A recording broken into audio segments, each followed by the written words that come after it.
Fahri naik mobil tuh, ada ini mobil mahal ini. Apa? Saya bilang Volvo. Gitu. Apa Dulu kan Volvo? Volvo. Volvo kan mobilnya menteri waktu itu. Setelah kita mengganti rezim, saya demonstrasi. Umur saya 27 tahun.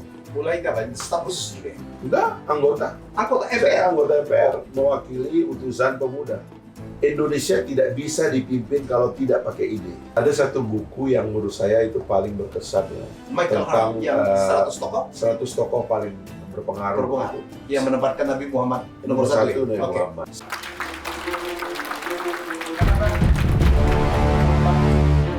Merdeka! Merdeka! Allahu Akbar! Allahu Akbar! Yang muda-muda harus tampil. Inilah digital democracy. Bang, setiap politisi itu ada apa ya? Ada mentor. Ada apa ya? Orang yang membawa dia atau orang yang mengajarin dia. Untuk seorang Fahri Hamzah, siapa ya, Pak? Jadi saya datang ke Jakarta itu sebenarnya bertemu dengan seorang tokoh pergerakan namanya Adi Sasono almarhum. Oh, Hadi Sasono justru. Oke. Saya membawa surat dari paman saya yang merupakan sahabat dari Pak Adi. Waktu pindah dari Mataram itu. Waktu pindah dari Mataram. Oke. Gitu. Nah, bertemu dengan Pak Adi. Sebenarnya dua surat yang saya bawa. Satu buat Pak Adi Sasono. Satu lagi buat Profesor Hasan Purbo di Bandung, di ITB. Oke. Cuman yang kedua saya nggak sempat ketemu. Tapi Pak Adi saya ketemu. Akhirnya saya menetap di Jakarta dan memang benar-benar saya dibina oleh Pak Adi. Beliau itu tokoh koperasi ya, Pak? Tokoh koperasi, Oke. tokoh LSM, LSM, ya kan? Ya, politisi, Hmm. juga entrepreneur. Ya. Jadi Nah, abang diterima oleh beliau. saya diterima dan betul-betul diajar. Oke. Diajak ke lingkungan-lingkungan yang bagus begitu.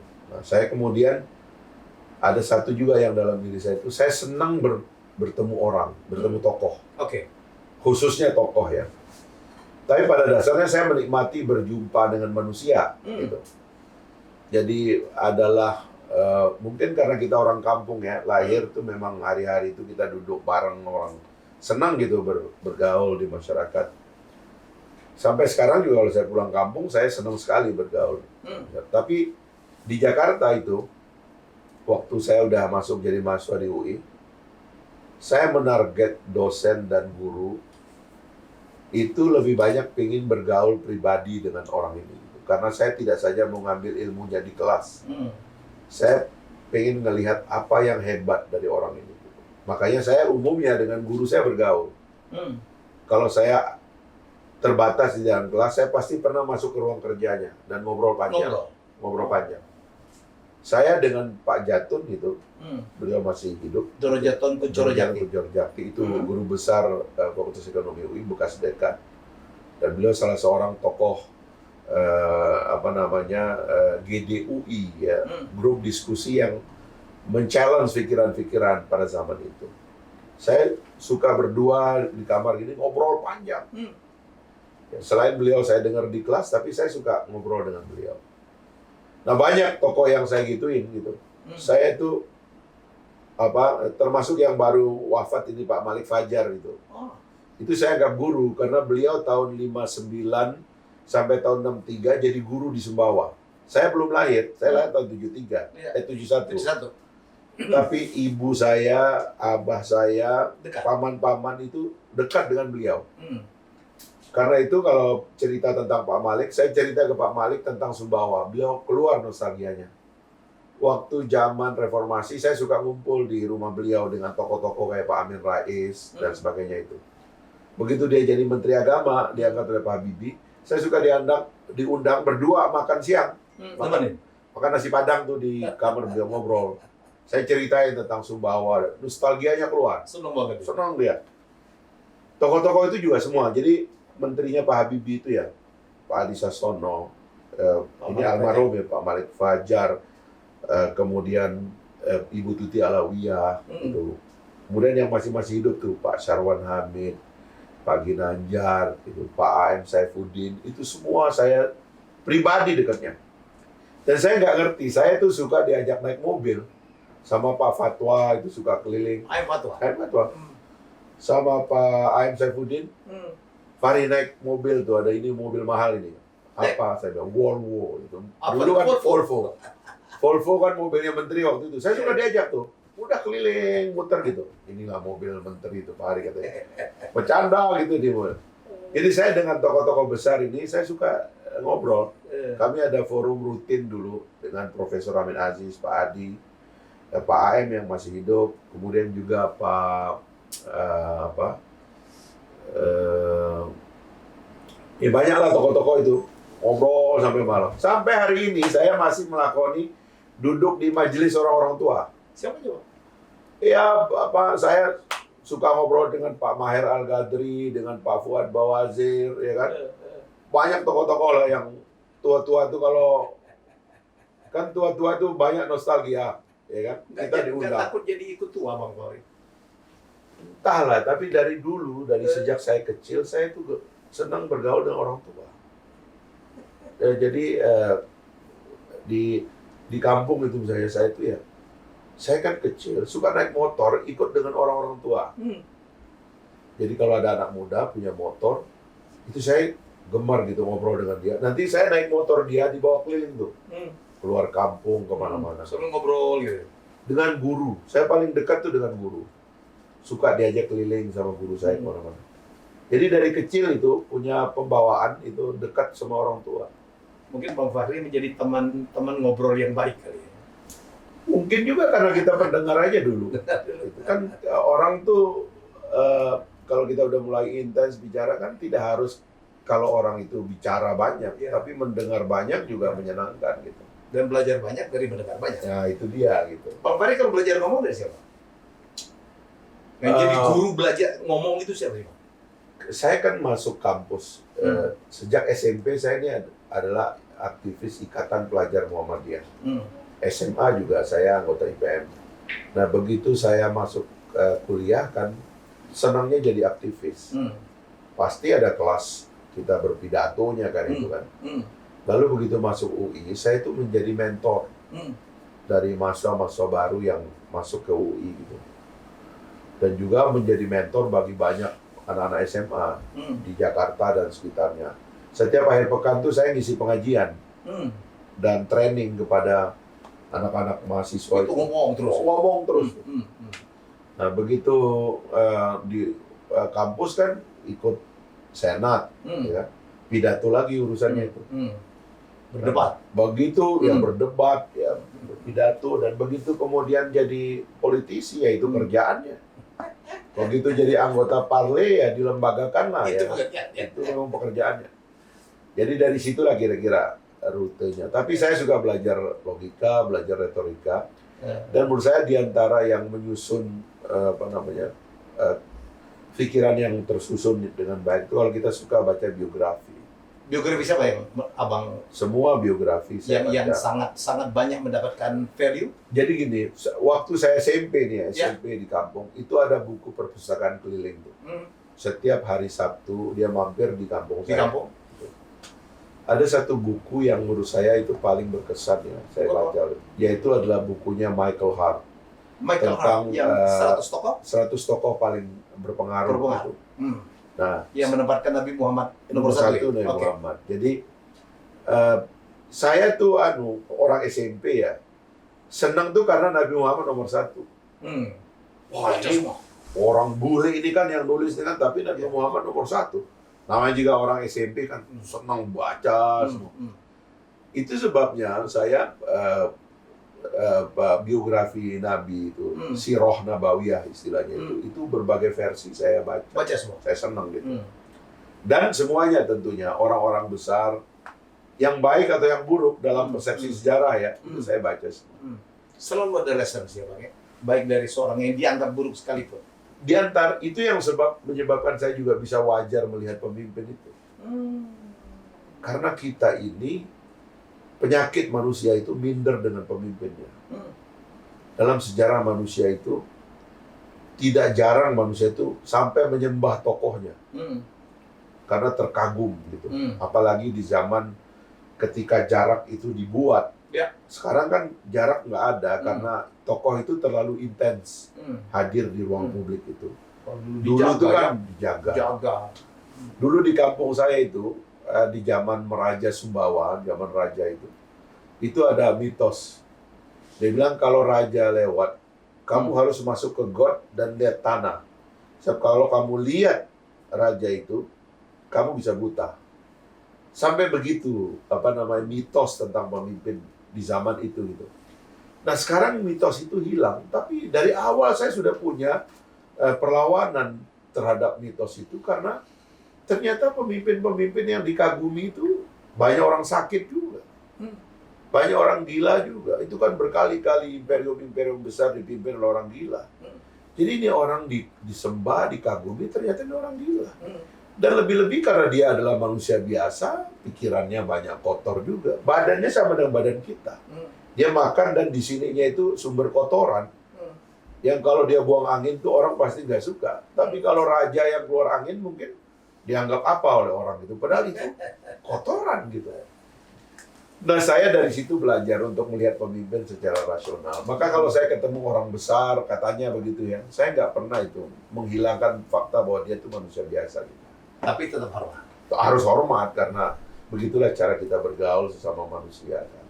1998 saya setelah kita mengganti rezim saya demonstrasi. Ya, betul. Kami dulu ya. Kami dulu. Ya. Setelah Pak Harto jatuh, tiba-tiba saya ditelepon oleh Pak Habibie. Ini reformasi, anak muda harus diwakili, masuk ke MPR. Saya diskusi sama teman-teman saya, boleh nggak nih? Kata teman-teman, perjuangan ini pada akhirnya akan ada di sana. Saya masuklah di MPR. Umur saya 27 tahun. Mulai kapan? Staf khusus juga ya? Enggak, anggota. Anggota MPR? Saya anggota MPR, mewakili utusan pemuda. Oh. Umur 27 tahun. 27 tahun. Nah, tapi kemudian ada pemilu 99 kan. Saya berhenti di MPR. Waktu itu kita bikin partai, PK namanya dulu. PK. Partai Keadilan. Saya adalah deklarator dari PK. Tapi kan cuma dapat 7 kursi di DPR. Akhirnya saya menjadi menjadi tenaga ahli di MPR. Oh, tenaga ahli. Saya bersyukur bahwa sebagai tenaga ahli saya melihat perdebatan konstitusional. Mengamandemen 4 kali konstitusi kita. Saya mengamati dan mengikuti betul itu dari dekat gitu. Dan belajar juga. Dan belajar tentunya gitu. Ya. Bagaimana konstitusi dirubah dari konstitusi otoriter kepada konstitusi demokrasi. Sehingga saya agak detail pemahaman saya tentang transisi ini gitu. Jadi saya bisa lihat mana pejabat yang nggak baca ini amandemen 4 kali. Mana orang yang nggak baca ini, nggak ngikutin ini. Saya tahu betul. Tahu banget Pak. Ini shifting besar. Negara berubah jadi dari negara otoriter kepada negara demokrasi. Dari seluruh ketentuan yang ada di konstitusi kita, 88% adalah ketentuan baru. Hanya 12% ketentuan lama. Jadi kita ini drastis luar biasa. Kita mengkandangkan militer istilahnya itu dengan damai. Coba bayangkan itu militer dulu di mana-mana. Dulu kan ada wakilnya juga di MPR ya. Semua di MPR ada 2 fungsi ya. Apalagi di eksekutif. Ya. Seluruh daerah, bupati, gubernur dikontrol oleh militer. Ada penguasaan teritorial itu. Kita ganti itu dengan konstitusi. Kewenangan presiden yang luar biasa besarnya kita rampas istilahnya Profesor Jimli. Kita berikan sebagian kepada wakil rakyat. Jadi shifting besar ini saya ikuti dari dalam. Nah, setelah 20 tahun reformasi, saya menemukan memang kemampuan kita mencerna perubahan yang terjadi 20 tahun lalu itu mengendor. Mengendor justru. Mengendor.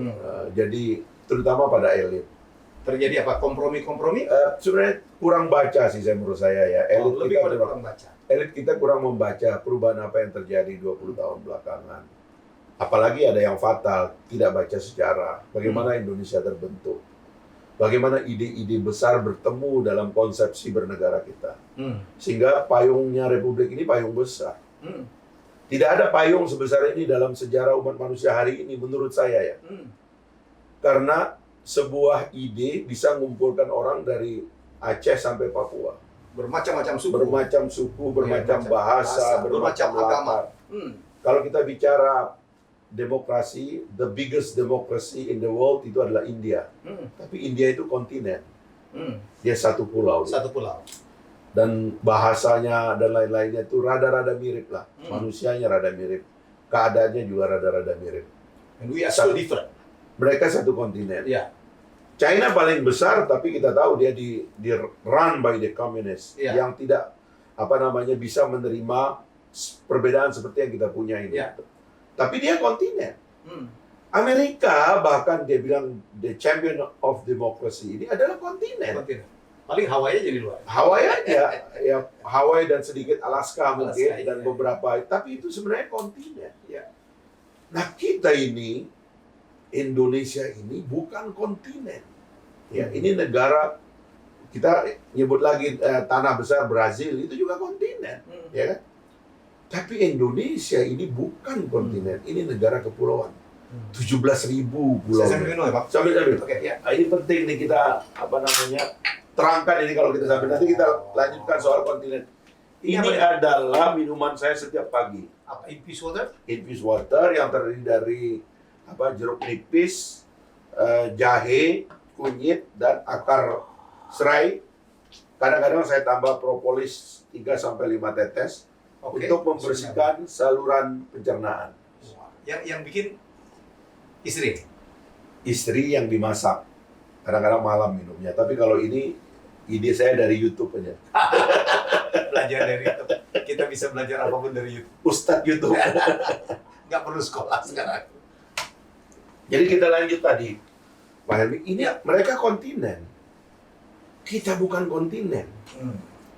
Jadi payung yang bernama Pancasila ini, Ya. negara kesatuan atau negara Republik Indonesia itu besar sekali. Hmm. Karena itulah jumlah manusia dan keberagaman yang ada di bawah payung itu dahsyat sekali. Kita mesti mengerti sejarah ini. Dan salah satu penyumbang terbesar dari pikiran besar itu adalah Sumatera. Hmm. Jadi kalau Elson mengatakan itu dalam buku The Idea of Indonesia, ada dua mainstream besar dalam pikiran ber-Indonesia ini. Bernegara maksudnya. Satu, mereka yang belajar Islam di Timur Tengah, dan satu yang belajar nasionalisme Di Eropa. di Eropa. Hmm. Tapi kedua-duanya, orang-orang yang belajar Islam dan yang belajar nasionalisme juga orang Sumatera. Terutama Sumatera Barat. Sumatera Barat, karena mereka perantau. Dari Ya. awal di Ya. sana, yang merantau-merantau ini orang kaya. Yang punya kebun karet, yang Ya. punya tanah dan lahan. Mereka datang ke Jawa, mereka pergi ke Timur Tengah, mereka pergi ke Mekah, mereka pergi juga ke Eropa. Ke Belanda terutama Ke ya. Belanda khususnya gitu. Nah, kumpullah ide besar ini dan menjelma menjadi Pancasila itu. Ya kan? Saripati daripada bangsa Indonesia, kata Bung Karno gitu. Nah, jadi kita ini mesti bersyukur dengan apa dan berapa besar apa yang kita punya ini.